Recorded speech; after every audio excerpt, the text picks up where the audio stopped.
But again, the villain is just still not that good. So this time instead of the Syndicate, it's the Apostles. Apparently he's just been doing this stuff for a while. And there's a guy with the last name of Park that they have to basically take down. Or Lark, that is. Where they're riding around on a lark. The Park Lark, as it were. And there's a doctor that won't give them this passcode unless a manifesto is read by the news outlet CNN, by Wolf Blitzer of all people. Yeah, they got Wolf Blitzer, that nut job. They got him there. And it was a ruse, a bamboozle. Benji played Wolf Blitzer. To be honest, Simon Pegg seems like a better guy than Wolf Blitzer. I don't know why in the scene just before that, I laughed at the Samsung-powered cars, because it was just kind of hilarious that Benji was using his phone to, drive the car. Luther got shot, but he actually didn't get shot. And we're in 17 minutes into this 2 hour and 27 minute movie before we get the opening credits. Angela Bassett still is what I said, because I don't care that she's in her mid-60s. She still looks incredible. I mean, at this point, she was, I think, in her early 60s. So, the diving scene the other night was very impressive. The lightning taking down Agent Walker, a.k.a. Superman, was kind of hilarious, because Agent Walker, or August Walker, but I'm just going to call him Agent Walker, is doing the bidding of Angela Bassett's Erica Sloane, as it were. And they end up getting to this building. They're tracking all this stuff down. And then they find, Mr. Lark. And we get in a fight in the bathroom, that is. Two men get in a fight with a very, accomplished martial artist and trying to pin him down in a stall. We've all been there before. Haven't we? Just me? All right, let's move on from that. So, Lane Yang, was Lark, and actually had a pretty good scene here, but Rebecca shows back up, Isla. She shows back up and ends up blowing his face off. There are worse ways to go. And Walker obviously is not too keen on Hunt playing, Lark, because what if this character, the White Widow, actually knows who he is? And the White Widow, by the way, played by the incredibly gifted and gorgeous Vanessa Kirby. My word. There's a fight in the club, shrieking 50 Cent noises. Pac-Man Jones wasn't there shooting anybody, thankfully. And people are getting killed. I'd kill for Vanessa Kirby, but that's another story for another day. They go deep undercover. The plutonium for Solomon Lane, basically, is the deal. And the White Widow is this evil boss that's this negotiator and stuff like that. And clearly he's not somebody that is doing double secret, quadruple undercover. Why would you think that? So, yeah, in case, by the way, you can't tell, there are going to be spoilers in this, because this movie is 7 years old and I just don't care at this point. So the idea is they're going to capture Solomon Lane. And we get the idea of how this is going to play out, and no witnesses will be left. And Cruz is like, all right, let's just do it. I joked with this long chasing on motorcycles, trucks getting destroyed in the streets of Paris and everything, in the alleyways of Paris. Very well done, by the way. Very, very well done. Very, accomplished stunt work and accomplished scene blocking. But I just know, let's just break more shit because of our budget. And they end up basically getting Lane after all this. Cruz nearly ends up getting destroyed, but he gets extracted just in time by going through this fountain that he just conveniently manages to get by after getting wrecked in a car or on a bike. And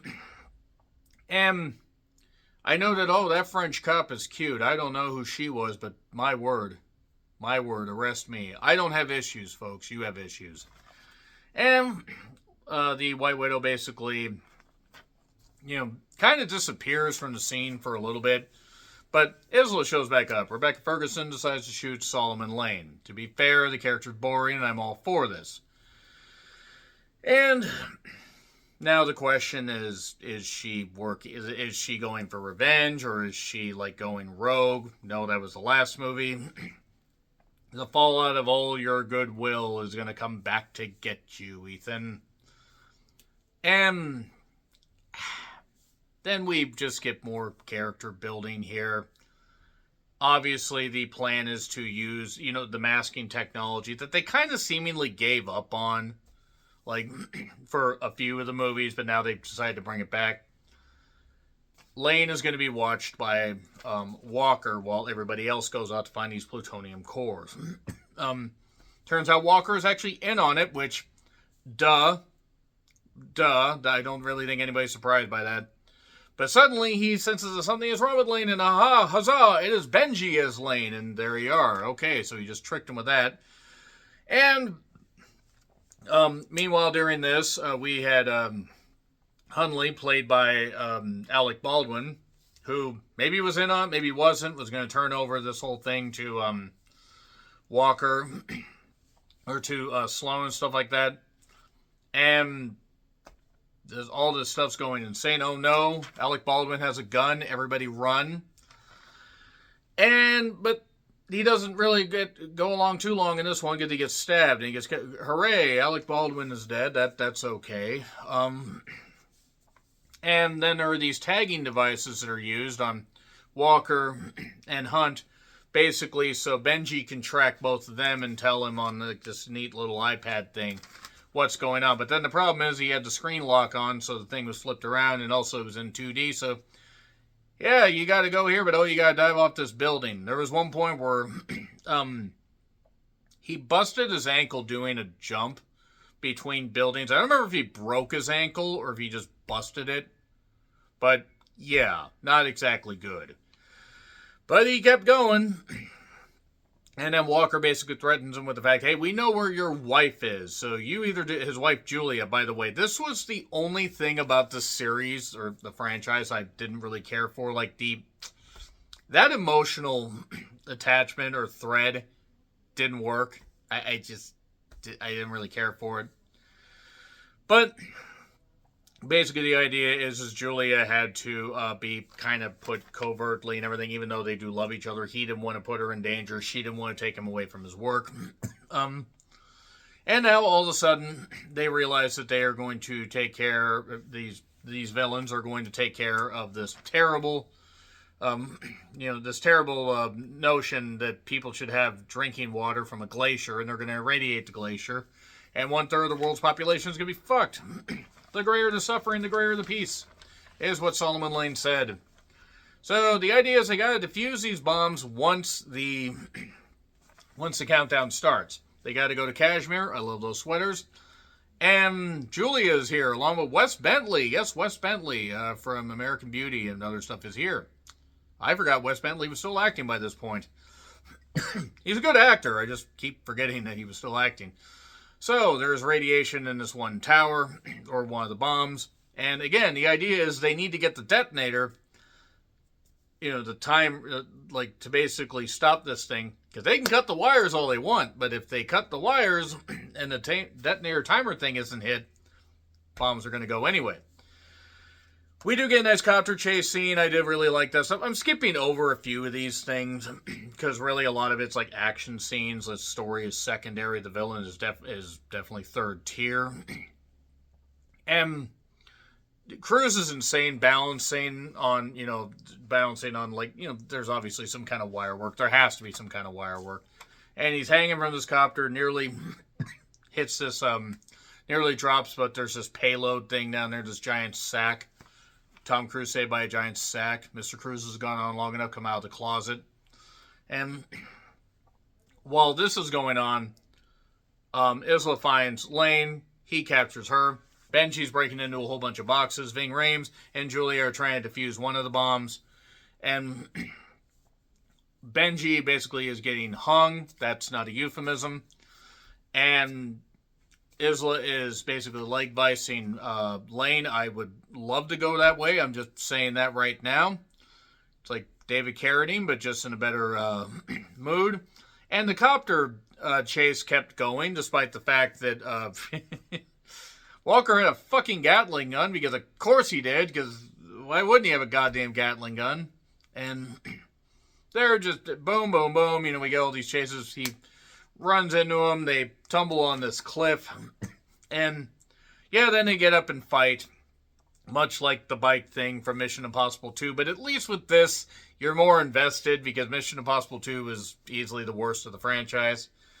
And then they're fighting. They're fighting like on the cliffs and everything. And then it looks like, well, he's not going to get to the detonator in time. Timer's ticking down. That is, despite the fact 15 minutes should have flashed by. It probably shouldn't have even reached 15 minutes before the copters crashed. But whatever, movie magic. Then one of the the rappel hook is on the cliff, and he pulls it. It ends up hooking Cavill in the eye. He falls down. The copter explodes. He's dead. Clearly dead. There's no way he's surviving that. And he manages just to get to the detonator in time as they clip the wires with like 1 or 1.5 seconds left. There you are. Julia and him talk. Julia thanks him, says, you gotta do what you gotta do. I'm very happy with what I'm doing.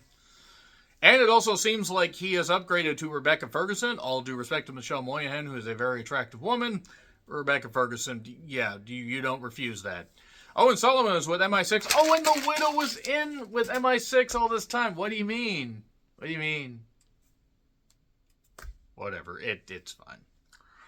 It's fine. It's okay. That being said, so there you are. That's the end of that. Because all that stuff happened like right at the end of the movie. So it's like boom, boom, boom, boom, boom. Now we go on to, the Dead Reckoning Part 1 that didn't end up turning into a two-parter because, well, it wasn't exactly as successful as they thought. Nevertheless, it was entertaining enough. It's maybe a B+ to an A- for the action scenes alone. What do you guys think? Let me know your thoughts. Like, share, subscribe, Twitter, Letterboxd, Blue Sky handles in the description. I'm John Ritland. I'll see you soon.